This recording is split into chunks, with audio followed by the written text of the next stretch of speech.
एक घने जंगल में था एक बड़ा सा पेड़। उस पेड़ में रहती थी एक चिड़िया।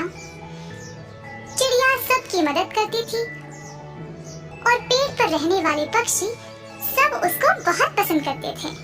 चिड़िया रोज खाने की खोज में सुबह निकलती थी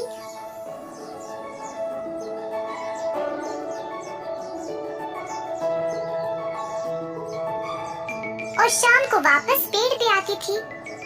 बाकी के सारे पक्षियां भी यही करते थे और नजर भी रखते थे कि चिड़िया वापस आई या नहीं। एक दिन चिड़िया खाने की खोज में घर से तो निकली पर वो घर वापस नहीं लौटी। बाकी के पक्षी सोचने लगे कि चिड़िया वापस आए क्यों नहीं।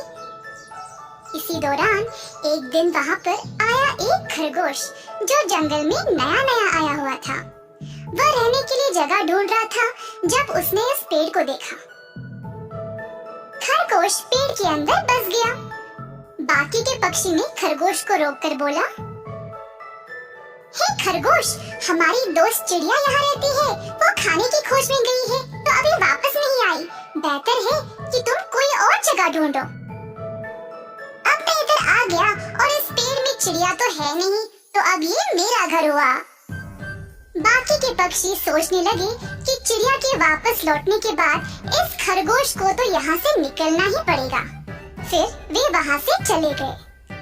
खरगोश आराम से पेड़ में रहने लगा और अचानक से एक दिन चिड़िया वापस आ गई और उसने देखा कि उसके घर में अब कोई और रह रहा था। तुम मेरे घर में क्या कर रहे हो? जब मैं यहाँ आया तो इधर कोई नहीं था, तो इसीलिए मैं यहाँ पर बस गया। अब ये मेरा घर है।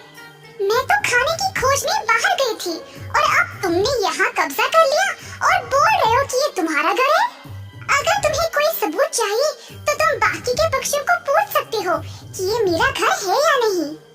बाकी के पक्षी वहाँ पर आए और बोले कि उन्होंने तो पहले ही बोला था कि यह चिड़िया का घर है और कृपया वहाँ से चले जाए। पर खरगोश ने उनकी बात नहीं मानी और बस बोलने लगा कि सारे पक्षी तो चिड़िया के दोस्त है ना, तो वो उसी का साथ देंगे।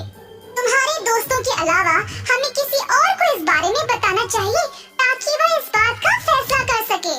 बेचारी चिड़िया को लगा कि अब इसके अलावा और कोई रास्ता नहीं है और खरगोश की बात को मान लिया। उसी समय खरगोश ने एक बिल्ली को बुलाया जो उस रास्ते से गुजर रही थी। मैं तो खाने की खोज में निकली थी और इस खरगोश को मुझे अभी बुलाना था। बिल्ली गई खरगोश के पास। हमारी दोस्त बिल्ली, हमें आपकी मदद की आवश्यकता है।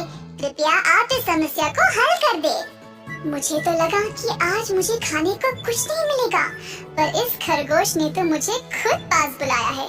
मुझे इसका फायदा उठाना ही पड़ेगा। क्या हुआ प्यारी बिल्ली, तुम चुप क्यों हो? मेरे दोस्त, मैं बूढ़ी हो चुकी हूँ और मुझे तुम्हारी बातें सुनाई नहीं दे रही है। अगर तुम पास आकर फिर से बोलोगे तो ठीक रहेगा। बिना सोचे समझे चिड़िया और खरगोश दोनों बिल्ली के पास अपनी समस्या बताने चले गए। उसी समय बिल्ली ने मौका देखा और दोनों को एक साथ पकड़ लिया। बाकी के पक्षी पेड़ पर बैठे हैरान रह गए, ये सोचते हुए कि अगर ये दोनों किसी खतरनाक अनजान से मदद नहीं मांगते तो शायद अब तक जीवित होते।